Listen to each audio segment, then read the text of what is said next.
હાલ અમે દુબઈમાં આવેલા છે અને દુબઈમાં છેલ્લા 10 દિવસથી છીએ અને 10 દિવસથી અહીં આગળ રહ્યા છે. જ્યારે જવાના દિવસો આવ્યા છે ત્યારે દુબઈમાં અહીં આગળ ઈરાન દ્વારા જે પરિસ્થિતિ સર્જવામાં આવેલી છે અને જે દુબઈ ઉપર પરિસ્થિતિ સર્જીને બોમ્બ નાખવામાં આવેલા છે એનું કારણ એક જ છે, માત્ર અમેરિકા જોડેની દુશ્મની. અને દુબઈ એવું છે, યુએઈ એવું છે કે જેને કોઈ દુશ્મન નથી. આજે પહેલી વાર કોઈ દુશ્મનનો એટેક થયેલો જોવા મળે છે એના ઇતિહાસમાં.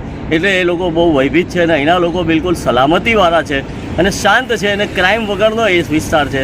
તો આ ક્રાઇમ વગરના વિસ્તારમાં પણ જ્યારે આવી રીતે આ ધડાકા થતા હોય તો ખૂબ ભયભીત છે. રોડ રસ્તા બિલકુલ શાંત થઈ ગયેલા છે અને અવકાશમાં અમે જ્યાં રહ્યા છીએ ત્યાં આજે વહેલી સવારે પણ ધડાકા સંભળાયા હતા. ગઈકાલે રાતે ઈરાનની જે મિસાઇલ આવતી હોય એ મિસાઇલને ઇન્ટરસેપ્ટ કરીને સામે એન્ટી મિસાઇલથી જે તોડવામાં આવતું હોય એ પણ અમે જોયેલું હતું.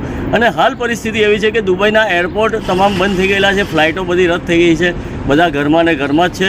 અને ભારત સરકારની કોઈ મદદ થાય અને બધા અહીંયા આગળ જે ફસાયેલા યાત્રીઓ છે, પર્યટકો છે, જેમને અત્યારે રહેવાની વ્યવસ્થા બીજી પણ કોઈ નથી, તો જલ્દીમાં લાવી શકાય એવી પ્રયાસો થાય એવી લોકોની ઈચ્છા છે.